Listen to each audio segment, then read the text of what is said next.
Welcome, everyone. Today, we're talking about something that's showing up in almost every conversation we have right now: cloud compliance and what it actually takes to operate securely in the defense ecosystem. Moving into 2026, the grace period is officially over.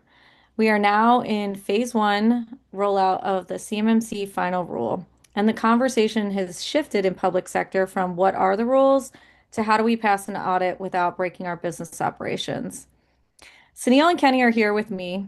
Both of them spend their days inside Salesforce government cloud environments in very complex technical landscapes. So this is going to be a real conversation from the trenches. Sunil and Kenny, thanks for being here. Thanks for having us. Thank you. All right, so let's start simple. When we're talking to customers or companies that are thinking about moving to Salesforce government cloud, what are they actually asking about? Not what they think they should ask, but what are they actually asking? Sunil, why don't you start us off? When they're generally asking about, what the system should do from a compliance standpoint. Instead, compliance is more, more global than, specific to an individual application, right?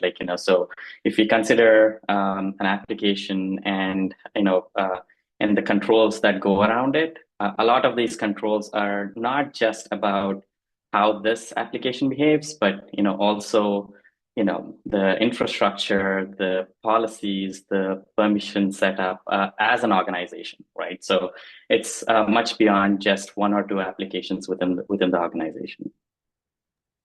And to add from that, from the technical side, like a lot of the teams just assume that, the second they're on the cloud platform, everything's handled from a compliance standpoint.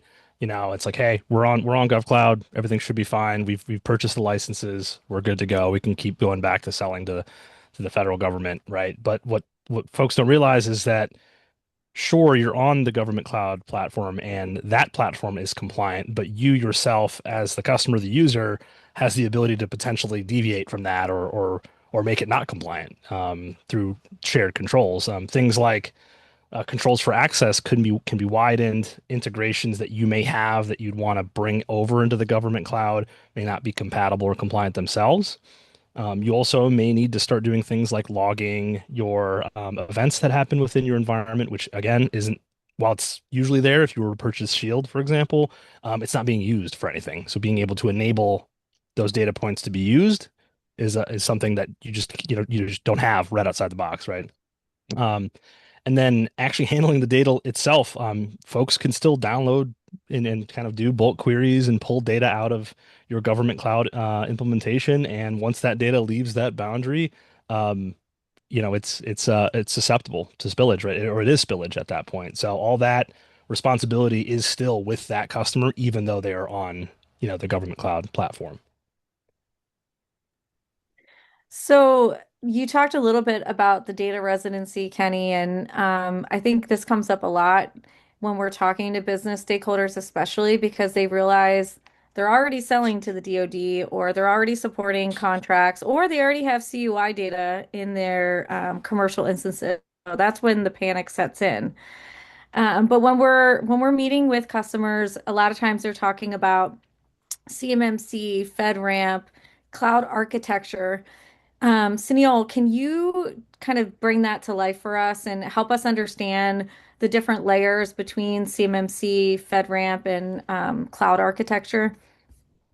Yeah, the the basis of all of these compliance frameworks is set by NIST with the different set of controls, right? These are security controls, data residency, and also things around how not just CUI data can be handled, but data in general, how it needs to be saved, how it needs to be encrypted, and all of that. So there are different types of controls for FedRAMP versus CMMC. For CMMC, a lot of it is focused around CUI and how to protect that information. FedRAMP has a much wider set of controls that that are, that involve everything from, like I said, data residency and, encryption and things like that. Um, where, the big difference is that, like, the FedRAMP, is generally, for organizations or agencies, that are, following the specific guidelines around cloud frameworks, whereas, CMMC is specifically for the DoD customers that, or DoD, providers or vendors that, that need to protect the data there.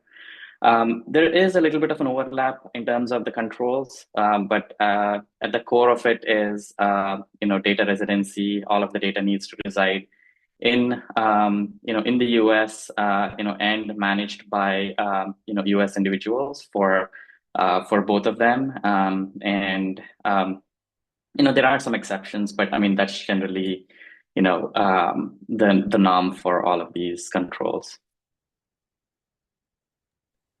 Yeah, and to add to that too, like just from those that are familiar with the Salesforce side of things, right, is that the actual configuration you can do within the environment does align itself to those NIST controls that Sunil was talking about. In that, for example, things like roles or profiles and permissions, those types of things allow you to lock down or do the opposite, which is just expose data, you know, to no longer be isolated, right, between different kind of personas within the environment.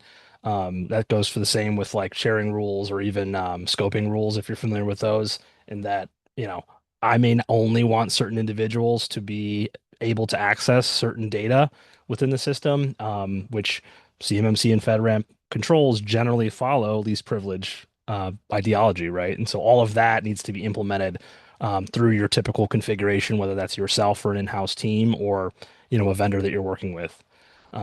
Things like MFA is, again, we know that Salesforce is enforcing MFA in general for native Salesforce logins, but in most cases, it's better to offload that to a separate identity platform to manage all of the things like password setting and session timeouts, as well as multi-factor authentication. Um, Again, you can kind of move that over. I just talked about kind of an integration there for single sign-on, but if you're integrating with downstream warehousing or an ERP, for example, with Salesforce Government Cloud, the middleware itself is now potentially in boundary depending on the types of data that it is moving between the GovCloud environment and other environments, which means your SSP may have to consider other entities within your enterprise, not just Salesforce GovCloud. And that, again, even small things like the ability to export data. I think I mentioned that a little bit ago. Being able to turn that off is technically adhering to a control if you're turning it off to all users or making it so that folks have to seek approval potentially to export certain data sets. And again, this is something we do, but like doing kind of a review of custom Apex code or LWC code that you have in your Salesforce environment, you'd be surprised if you're using a software package for your LWC through JavaScript that is not that's a black box. You don't know what data it's reaching out to or integrating with. That's pretty scary. So kind of reviewing your code that you may have had before in your commercial instance is very, very important because you don't want to be accidentally sharing things that you wouldn't otherwise share in a new kind of compliant environment, whether that's CMMC level 2, even level 1. I think the 12 controls that are there for level 1 do enforce kind of rules for data egress and ingress. Um, so ultimately, all of that, they're concrete decisions, right? They directly affect your audit, which is like the worst thing. So those folks that are moving over to GovCloud, sure, I'm compliant, but I need to do things. I need to do more stuff than that to be able to prevent the audit failing me going forward. And again, building it commercial first and kind of taking that tact is not the way you want to do it. You want to harden and kind of build a secure least privilege environment first, so that way you aren't trying to play catch up and potentially failing an audit. That's a great segue to talk a little bit about alignment. A lot of times when we come into conversations, it's clear that the business and the CISO or compliance teams aren't necessarily on the same page. And it's really important that those conversations start happening ahead of your audit process. Otherwise, you could end up in a situation where the goalpost is constantly moving and you're trying to secure a system that really wasn't designed to be compliant in the first place. So maybe we can dig into that a little bit. And Sunil, maybe we'll go back to you and just hear a little bit more around the sort of alignment that we need to have between the business and compliance when we're talking particularly about CUI or CMMC. Yeah, absolutely. And I'll start with the, example probably, right? Like, there are a lot of instances where we see, Salesforce, for example, being connected to an email, server of some sorts, right? Like, what we generally start our conversation with is like, how do we secure Salesforce? But if an email is coming through to Salesforce that has CUI information, is the email itself secure, right? Like so the conversation is now beyond just the application in question here. I mean, it's also where is the data coming in from, or where is the data going out into other applications, and do we need to bring all of those into this this realm of this CMMC or FedRAMP compliance, right? So I think when we look at compliance, it needs to be a holistic process, right? Like the like you mentioned, Teresa, like there has to be a conversation around everything as an organization that that needs to go into the compliance bucket. And generally what we see is like at a minimum, like all the core applications fall into that realm, and any CUI data that is being pulled or pushed out of Salesforce, for example, also fall into that realm, right? So uh, the conversation is not really just about a single app. I think when we talk about compliance, it's across the organization, and figuring out what the I mean this could also mean that like the average use of applications within commercial space could be different in a compliant environment, right? Like you don't want to have potentially 10 different applications to do different things.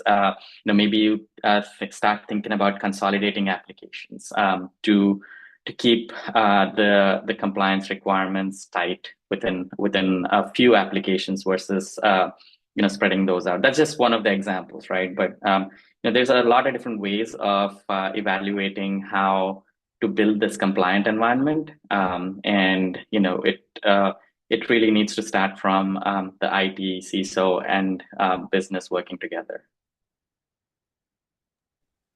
Kenny, is there anything that you would want to hit on there as well? You're on mute.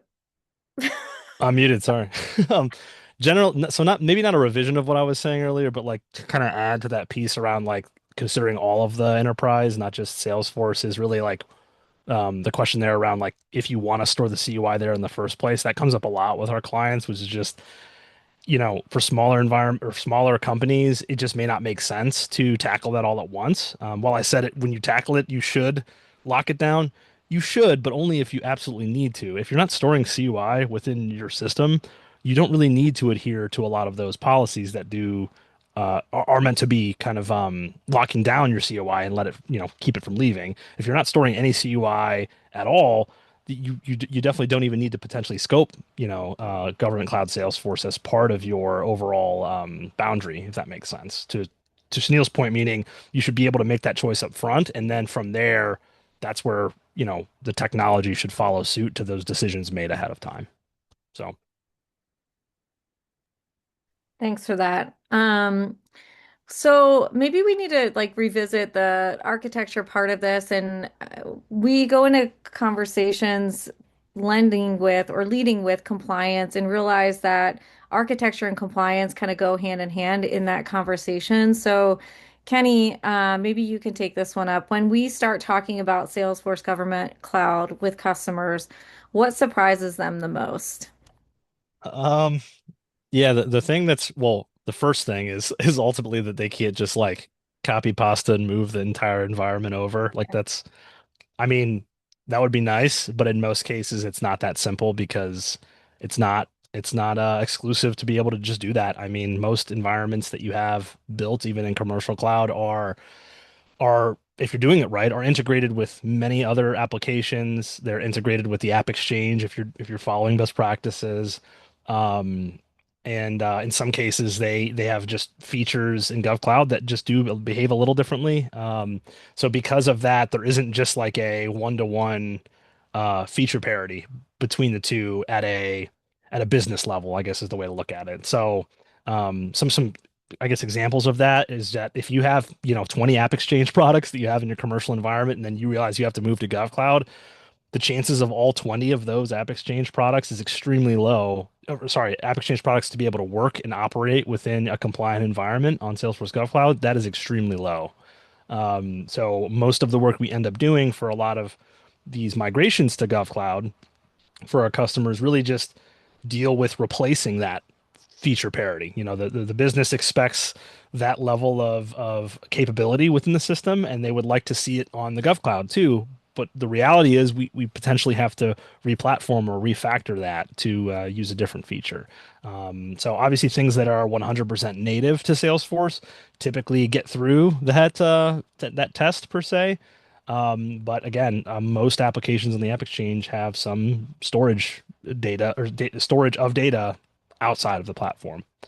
Um, an easy, obvious one is integrations need replatformed. So outside of just App Exchange products, if you're integrating with an ERP or you're integrating with a data warehouse behind the scenes, you know, when we move commercial over to GovCloud, the all of the endpoints have to be updated. The new URLs and domains are going to be different, for your government cloud instance. So and then the last big thing, which is a huge hurdle, is um, if you're changing kind of the way features work, the data that's being reflected against those features has to change. And so there is a potential for not only a data migration from the commercial instance to a government cloud instance, that has to for sure happen, but there may need to be transformations of that data to adhere to the new way that things are being viewed in the government cloud system. So again, it can't be done blindly. It has to have some planning associated with it before it can be done successfully. And obviously, I won't get into too much, but there's the aspect of some organizations keeping both a commercial instance as well as a government cloud instance, which further uh, makes things more complicated. So I feel a metaphor coming soon. I I was feel it resisting. coming. It's coming. Sunil, anything that you want to hit on from a security standpoint based on what Kenny was saying?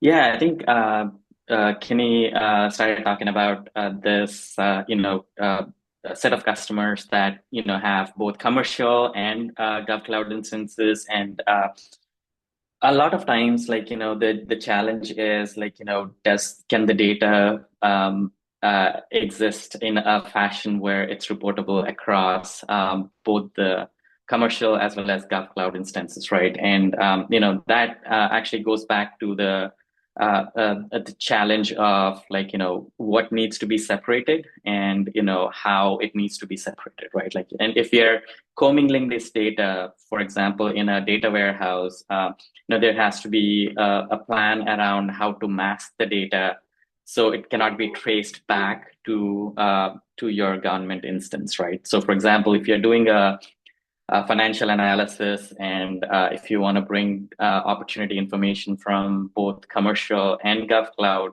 to give a sense of your overall opportunity pipeline for the business across commercial and government customers, you'll have to find a way to then match the government data or even like obscure data or just bring in you know uh, uh, aggregated financial information, things like that. So where I'm going with that is that like there are going to be challenges specific to having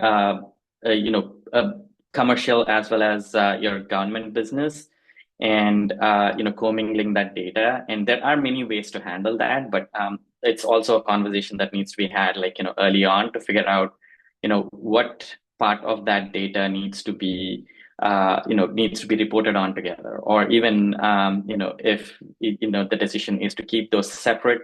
Where do we draw the line between what data needs to sit on one side versus the other? Got it. So I guess maybe what we can talk about now is shifting a little bit to scalability. That's something that's important for every customer that we work with, which is to kind of set up the architecture in a way that helps them meet their short-term goals, but also allows them to scale. Sunil, maybe you can talk a little bit more about kind of scalability, especially when it comes to compliance and cloud architecture and what we see with our customers. Yeah, I mean, I think, one thing with Salesforce and, how the architecture is built, within the whole Salesforce, for the whole Salesforce ecosystem, is that it can scale, just the same way that, a commercial instance would scale. But what's challenging in the GovCloud environment is really, like Kenny talked about, the integrations, the use of App Exchange products that are limited to the ones that are, either FedRAMP approved or CMMC ready, right? Like, the number of applications that you can connect to are limited, and we need to be working in that limited space.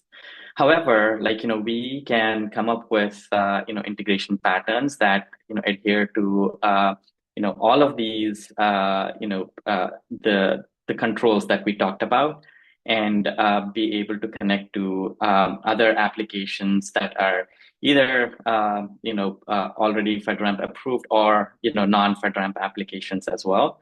Obviously, there's a lot of like I mentioned earlier, there's a need for masking and obscuring data, but just bringing data in and out of this FedRAMP boundary is something that we can bring in as a integration pattern that that can scale with the organization as well. So you don't necessarily have to replace every single application. As long as we do the integration in a compliant fashion, we should be able to leverage some of the existing apps that the organization has. Got it. And I think one of the other things I want to start to hit on is, kind of the sense of urgency that a lot of the companies that we're working with are facing, because we see that there's more and more backlog in terms of CMMC audit readiness and preparedness and working with 3PAOs. Kenny, are there any words of wisdom that you have around scalability, especially looking at some of the backlog that we're already seeing in preparing for those audits? I mean, the biggest thing is that your process for building new features going forward, or even just in general, um, everything you do with regard to innovating within that system has to be considering now compliance as part of this. You may not have done that before on the commercial side, but on the GovCloud side, now everything has to have that component saying, well, are we compliant? What do we need to be doing at a minimum to be compliant? It can't just be kind of, like refactoring. It can't be just saved for later. Basically, it has to be done as part of the feature being released. So overall delivery has to consider it all the time. Okay. All right, so we're rounding down in terms of time. Let's leave some of our audience members with some practical questions. I'll start first. So, from a leadership and alignment standpoint, or the business standpoint, let's look at what contracts already require CMMC, who within our organization owns compliance. And then as we're looking at our business processes, where do we need to be thinking about compliance in our business processes on the sales or service side, and where, do we have our commercial processes a bit separate?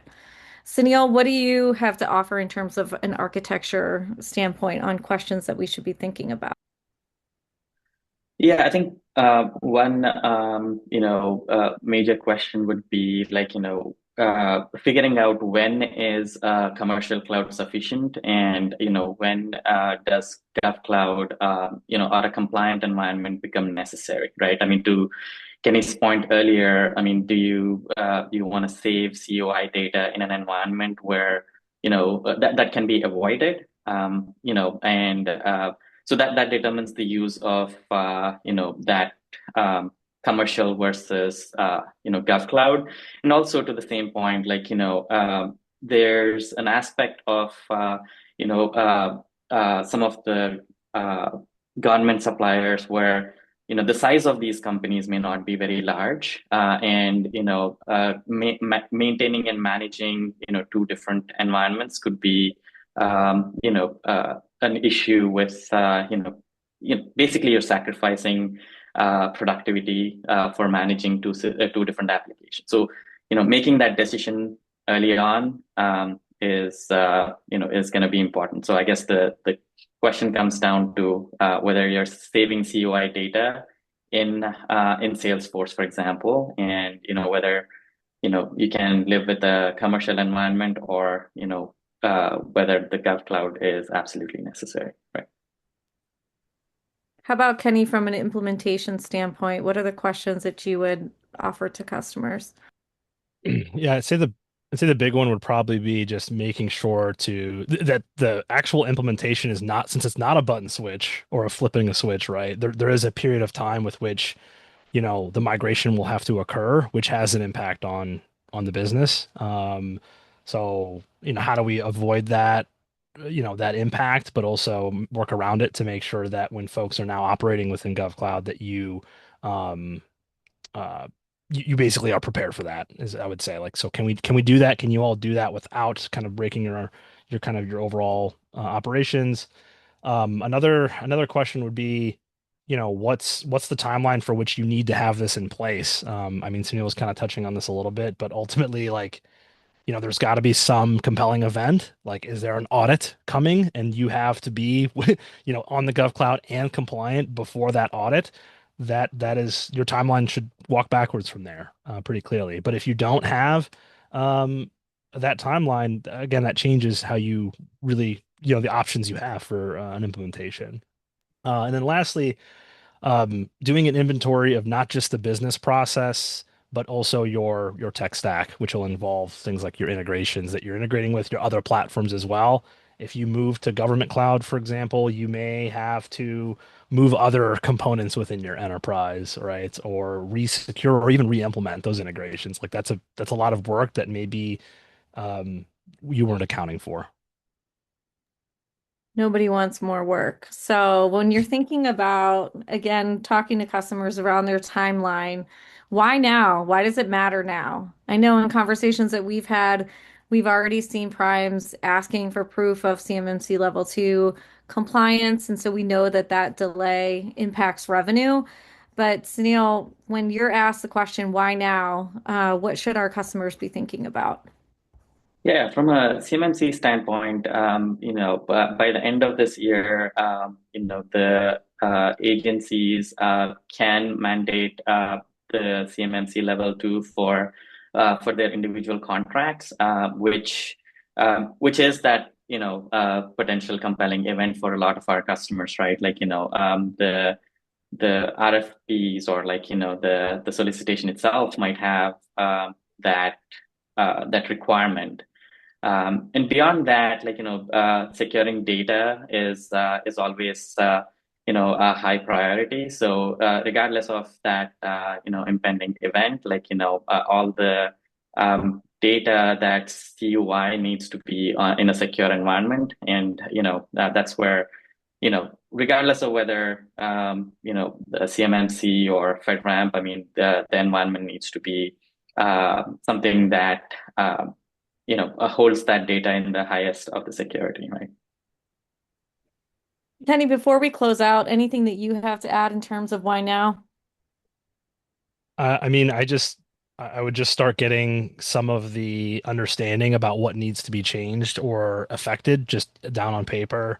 It doesn't have to be like intense planning, but just a small kind of gaps analysis could be done on a napkin, right? And it could give you an idea of what that transition could look like. So I think starting small and kind of understanding that you have to make this change in order to be compliant and continue to do your selling and all of that. But it doesn't hurt to get started reviewing your current architecture either. So I would just add those bits.